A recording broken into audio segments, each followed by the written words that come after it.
So hello guys, welcome back to the channel. I hope तुमने सुबह वाली video देखी होगी। तो इस वीडियो में अपन अपनी स्ट्रैटेजी देखेंगे कि क्या स्ट्रैटेजी अपन को फॉलो करनी है, और एक्सपेक्टेड देखेंगे ओवरऑल कि आज की शिफ्ट का कैसा रहा एक्सपेक्टेड। क्लियर है? तो ओवरऑल अगर अपन देखें तो आज की शिफ्ट मूव करी हार्ड टू मॉडरेट या मॉडरेट टू हार्ड। अच्छा रहा आज की सारी शिफ्ट का। अब ये हुआ है बिकॉज ऑफ थोड़ा सा पैटर्न चेंज की वजह से। तो सारे अपन डिस्कस करते हैं कि एक्सपेक्टेड कैसे क्या रहेगा। यहाँ एक्सपेक्टेड से मतलब तुम समझ गए। चलो सबसे पहले बात करते हैं रीजनिंग का। रीजनिंग का जो मैंने स्ट्रैटेजी कल बताई थी उसी को फॉलो करना है, उसी पे ही स्टिक रहना है और कुछ चेंज मत करो। रीजनिंग में पूरा TCS पैटर्न फॉलो हो रहा है मेरे एक्सपेक्टेड अनुसार। ठीक है, सेम अभी तक पैटर्न आ रहा है। सीरीज़ थोड़ी सी हार्ड आ रही है, मैंने तुमको कल ही बोल दिया था कि तुमको थोड़ी प्रैक्टिस लेके चलनी है सीरीज़ की और एनालॉजी की। थोड़े से एक्स्ट्रा पैटर्न देख के चलो ओवरऑल। और नंबर सिस्टम, ठीक है, अगर मैं नंबर सिस्टम के देखूँ कुछ डिफरेंट पैटर्न्स आ रहे हैं। इजी क्वेश्चन है, डुएबल है, बट डिफरेंट पैटर्न के आ रहे हैं। ओवरऑल लेवल इजी है, 21 से 23 तक आराम से कर ले जाओगे। बट जो तुम्हारे रीजनिंग में 25 भी आ सकते हैं अगर तुम थोड़ा सा सीरीज़ और एनालॉजी को देख लोगे, क्योंकि यहाँ से अच्छे क्वेश्चन बन रहे हैं। क्लियर है गाइज? चलो नेक्स्ट, मैथमेटिक्स अच्छा रोल प्ले कर रहा है। इसमें पैटर्न चेंज देखने को मिला है। एक्यूरेटी थोड़ा शिफ्ट हुआ है पेपर को मैथ में हार्ड करने पे।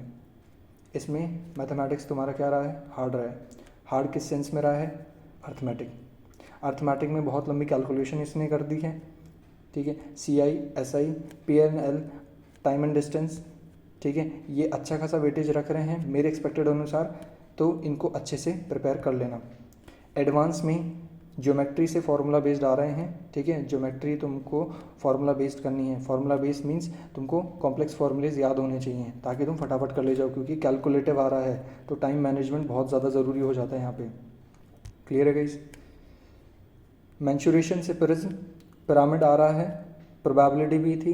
18 से 21 क्वेश्चन डुएबल थे। ये डुएबल किसके लिए है? ये डुएबल उसके लिए जिसकी कैलकुलेशन फास्ट है, जिसकी थोड़ी बहुत अच्छी प्रैक्टिस है और उसका हाथ मूवमेंट में है। ठीक है, अब तुमको करना क्या है? ये है कि एडवांस के तुमको जियोमेट्री के और मेंसुरेशन के फॉर्मूलाज अच्छे से देख जाना। प्रिज्म रिवाइज कर लेना, पिरामिड रिवाइज कर लेना। ये एक्सपेक्टेड है, आने वाली शिफ्ट में आ सकते हैं। क्लियर है गाइज? ये तुमको करना है। अब सबसे बड़ी दिक्कत हो रही है कि बच्चे मैथ में सारे क्वेश्चन अटेम्प्ट ही नहीं कर पा रहे। रीज़न हो रहा है टाइम मैनेजमेंट। तो इसके लिए मैं आगे तुमको प्रॉपर स्ट्रैटेजी बताऊंगा क्या तुमको फॉलो करनी है। क्लियर है? चलो नेक्स्ट, GS बहुत ज़्यादा अनप्रिडिक्टेबल आ रहा है। स्टेटमेंट वन लाइनर दोनों ही अपना लेवल मेंटेन कर रखे हैं। ऐसा नहीं कोई बहुत ज़्यादा हो रहा है कोई बहुत कम हो रहा है। ठीक है, दोनों इक्वल मेंटेन कर रखे हैं। हाँ, सब्जेक्ट कोर सब्जेक्ट से तुम्हारी स्टेटमेंट जो क्वेश्चंस हैं वो तुम्हारे कोर सब्जेक्ट से आ रहे हैं। और मेजर पॉलिटी इकोनॉमिक्स। क्लियर है गाइस? स्टेटमेंट वाले आ रहे हैं। ठीक है, बाकी स्टैटिक और करंट मैंने तुमको कल की स्ट्रैटेजी वीडियो में एक्सपेक्टेड बताया था कि ये एक्सपेक्टेड है, ये आगे वाली पेपर्स में भी ये एक्सपेक्टेड क्वेश्चन आएंगे। और उसमें मैंने मेजर तुमको रखा था स्टैटिक का, क्योंकि स्टैटिक अगर सबसे बन रहा है तो तुमसे भी बनना चाहिए। ठीक है, कोर सब्जेक्ट से जो तुम्हारी स्टेटमेंट आ रही है वो लेंदी आ रही है और टाइम टेकिंग है और कंसेप्चुअल है। क्लियर है? करंट अफेयर में एक अच्छा शिफ्ट देखने को मिला है। करंट अफेयर मेरे एक्सपेक्टेड अनुसार ये 22 से शिफ्ट हो रहा है अभी रिसेंट में।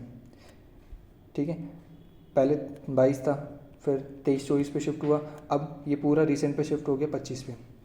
अच्छा करंट डायरेक्ट 25 में से। क्लियर है? डुएबल क्वेश्चन 8 से 10 है। ओवरऑल लेवल बहुत ज़्यादा हार्ड है। जीके का लेवल अच्छा खासा हार्ड है। क्लियर है गाइज? तो जीके आपकी हार्ड बैटरी है और टोटली अनप्रिडिक्टेबल है। क्लियर है? करंट अफेयर्स 25, इसका ध्यान रखना। अगर तुम्हारी अच्छा पढ़ा हुआ है, तुम्हारा गवर्नमेंट स्कीम्स वगैरह तुम्हारी रिवाइज है, तो तुम्हारा ये 10 से 15 भी जा सकता है। ठीक है, अब यहाँ जो 10 से 15 है, यहाँ तुम कैसे लेकर जाओगे? यहाँ लेकर जाओगे तुम एलिमिनेशन से, क्योंकि स्टेटमेंट में यही सबसे बड़ा रोल प्ले करेगा। एलिमिनेशन जो तुमने कहीं से भी पढ़ रखा है एलिमिनेशन, उसको रिवाइज़ कर लो। एलिमिनेशन रिवाइज़ करो, क्योंकि एलिमिनेशन तुम्हारे कोर सब्जेक्ट की स्टेटमेंट सॉल्व करवाएगा और बाकी आपके जो स्टैटिक से भी स्टेटमेंट आ रहे हैं। ठीक है, जैसे डांस का भी है, फोक डांस, ये एक्सपेक्टेड है। जो अपन डिस्कस करेंगे नेक्स्ट वीडियो में, इनसे स्टेटमेंट वाइज बन रहे हैं, तो इनको भी स्टेटमेंट में ले लिया। वन लाइनर में तुम्हारे मेजर हैं करंट अफेयर्स, ठीक है, और ओवरऑल दोनों ही मेंटेन हो रहे हैं, वन लाइनर्स भी और स्टेटमेंट भी। क्लियर है गाइस? नेक्स्ट, तो ओवरऑल चीज़ें काफ़ी हार्ड की तरफ, मॉडरेट टू हार्ड की तरफ ही शिफ्ट है, ठीक है। इजी टू मॉडरेट बिल्कुल नहीं बोल सकते, ठीक है, क्योंकि सबसे मेजर पोर्शन है टाइम मैनेजमेंट नहीं हो पा रहा है। इंग्लिश बहुत ज़्यादा लेंथी, बहुत ज़्यादा लेंथी, ठीक है। Hard vocab, out of the box, homonyms अच्छे लेवल के थे, PQRS लेंथी और एरर डुएबल है। अब देखो, अगर मैं बात करूं वोकैब, तुम्हारी ब्लैक बुक अगर कंप्लीट है तो इसको रिवाइज़ करो, जितना रिवीजन कर सकते हो revision revision revision black books के, क्योंकि जो ब्लैक बुक से आउट ऑफ द बॉक्स जो वोकैब आ रही है वो किसी से नहीं बन रही है, ठीक है। जिसकी वोकैब बहुत अच्छी है, जिसने बहुत अलग अलग नॉवेल्स पढ़ रखी है, उसकी भी नहीं बन रही है। क्लियर है? होमोनिम्स मेरे एक्सपेक्टेड अनुसार अच्छे आ रहे हैं, ठीक है। तो अगर तुम्हारे पहले से पढ़ा हुआ है तब तो इनको रिवाइज़ कर लो तो बहुत सही रहेगा। ओवरऑल देखें, कॉम्प्रीहेंशन, पहले PQRS देख लेते हैं। PQRS तुम्हारे लेंथी आ रहे हैं, आधे पेज तक के PQRS तुमको मिले हैं, तो ये बहुत ज़्यादा टाइम टेकिंग और सबसे ज़्यादा जो इफ़ेक्ट कर रहा है तुमको वो इंग्लिश ही कर रहा है। सबसे कम स्कोर जा रहा है इंग्लिश में, एक्सपेक्टेड स्कोर। भाई एक्सपेक्टेड स्कोर तुम्हारा रह रहा था इंग्लिश में 35 से 40 आने चाहिए, बट वो नहीं जा पा रहे। क्लियर है गाइज? कॉम्प्रीहेंशन बहुत लेंथी, एक डेढ़ पेज का कॉम्प्रीहेंशन आ रहा है, एक आधे पेज का तो कॉम्प्रीहेंशन है, आधा टाइम तो तुम्हारे स्क्रॉल करने में ही निकल जाएगा। तो कॉम्प्रीहेंशन आ रहा है। दूसरा मेन दिक्कत, टर्मिनोलॉजी जो कॉम्प्रीहेंशन में यूज़ कर रहा है वो काफ़ी अच्छे लेवल की कर रहा है, ठीक है। स्पेलिंग एरर की बात करें, ठीक है, इसको तो छोड़ ही दो। रीज़न क्या है? बहुत लेंथी आ रहा है और किस में आ रहा है? Medical terms. कहाँ से करोगे तुम? ये मेडिकल टर्म्स बहुत लेंथी है, बहुत बड़ी स्पेलिंग्स होती हैं और इन्हीं में ही स्पेलिंग मिस्टेक दे रहा है, तो ये तुम्हारे बहुत हार्ड लेवल का दे दिया तुमको। क्लियर है? Overall hardest among all the section, सबसे ज़्यादा हार्डेस्ट। जीके में भी तुम कर ले जाओगे 8 से 10 क्वेश्चन, ठीक है, बट इंग्लिश में बहुत हार्ड बैठ रहा है कंपेयर करें TCS के पैटर्न से, तो ये बहुत ज़्यादा दिक्कत कर रहा है। सबसे इंपॉर्टेंट चीज़ तुम्हारी स्ट्रैटेजी क्या रहनी चाहिए? देखो, पहले तुम मॉक देते थे, तुमने बहुत मॉक प्रैक्टिस करी, उसमें रीजनिंग का जो लेवल था वो अच्छा था, तो तुमने क्या करा? सीक्वेंस चेंज कर दिया। इंग्लिश को तुम पहले सॉल्व करते थे, फिर तुम रीजनिंग को लेते थे या मैथ्स को लेते थे, ये तुम्हारा स्ट्रैटेजी रहता था। या इंग्लिश के बाद जीके पे शिफ्ट कर जाते थे क्योंकि ये वन लाइनर था तुम्हारे मॉक्स में।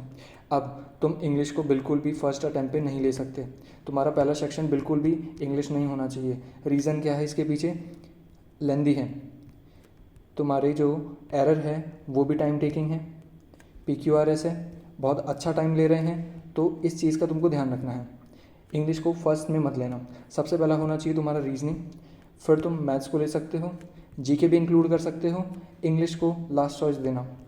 अब क्या होना चाहिए बेस्ट तरीका मेरे अकॉर्डिंग? इधर ध्यान दो, तुम करो सबसे पहले रीजनिंग अटैम्प्ट करो, फिर जीके ले लो, क्योंकि जीके से अब तुमको पता है स्टेटमेंट और वन लाइनर्स का कैसे क्या चल रहा है, तो तुम फटाफट उससे निकल जाओगे। अब इंग्लिश लो, इंग्लिश भैया इंग्लिश तो लास्ट में लेने को बोला था, इसमें क्या करो? इसमें सिर्फ तुमको ग्रामेटिकल पोर्शन और वोकैब, PQRS और कॉम्प्रीहेंशन को मत छेड़ना, मैं पहले ही बोल रहा हूँ। इसको करके फिर तुम मैथ्स पे शिफ्ट होगे तो तुम्हारा मैथमेटिक्स में ये माइंडसेट रहेगा, हाँ तुमने थोड़ा बहुत पोर्शन कंप्लीट कर लिया अपने पेपर का, तो वहाँ पे तुमको कॉन्फिडेंस भी रहेगा और स्पीड भी रहेगी तुम्हारी। अदरवाइज़ तुम सपोज़ करो मैथ्स रीजनिंग करके मैथ्स करोगे तो तुम्हारे mind back of the mind ये रहेगा कि सबसे बड़ा सेक्शन अपना जहाँ शायद स्कोरिंग है इंग्लिश और जीके हमारा रह रहा है, क्योंकि मैथ तुम्हारा आराम से लेगा 20 से 25 मिनट, लेंथी आ रहा है मैथ्स। क्लियर है? तो इस स्ट्रैटेजी को फॉलो करना, रीजनिंग लेना, फिर मैथ्स लेना, रीजनिंग लेना, फिर तुम जीके ले सकते हो, जीके नहीं तो इंग्लिश लेना। इंग्लिश में करना क्या है बता दिया, ग्रामर और वोकैब कंप्लीट करके, ग्रामर और वोकैब कर लिया, फिर वापस शिफ्ट हो जाओ मैथ्स पे, मैथ्स कंप्लीट कर लिया। अब जो नेक्स्ट गो होगा वहाँ पे तुमको वापस से इंग्लिश का कॉम्प्रीहेंशन और PQRS देखना है। इससे फ़ायदा क्या है? तुम्हारी दो चीज़ बहुत बेस्ट हो जाएगी, एक तो तुम्हारा पेपर फास्ट होगा, तुम्हारा टाइम मैनेजमेंट अच्छा होगा। और दूसरा जो सबसे बढ़िया चीज़ होगी वो होगी तुम्हारी स्किपिंग। ठीक है, अभी जितने भी तुम मॉक प्रैक्टिस करे हो उसमें तुम ये भूल चुके हो स्किपिंग, कि कितनी फास्ट तुमको स्किप करते चलना है। क्लियर है? तो मैथ बहुत अच्छा कैलकुलेटिव रह रहा है, उसमें स्कोर करा जा सकता है। क्लियर है? हाँ, मैथ में ज्योमेट्री, मेंसुरेशन, ठीक है, फार्मूलाज, प्रिज्म, पिरामिड, इनके फार्मूलाज अच्छे से देख लेना। CI, SI, PNL, percentage, time and work, छोड़ना ही मत इनको। ये तुमको अच्छा खासा बूस्टअप दे देगा तुम्हारे मार्क्स में। क्लियर है? क्लियर है गाइस? इस स्ट्रैटेजी को फॉलो करना, ये तुमको काफ़ी हेल्प करेगा। So thank you. सब्सक्राइब कर देना और इसको लाइक भी करना। ठीक है, थैंक यू गाइस।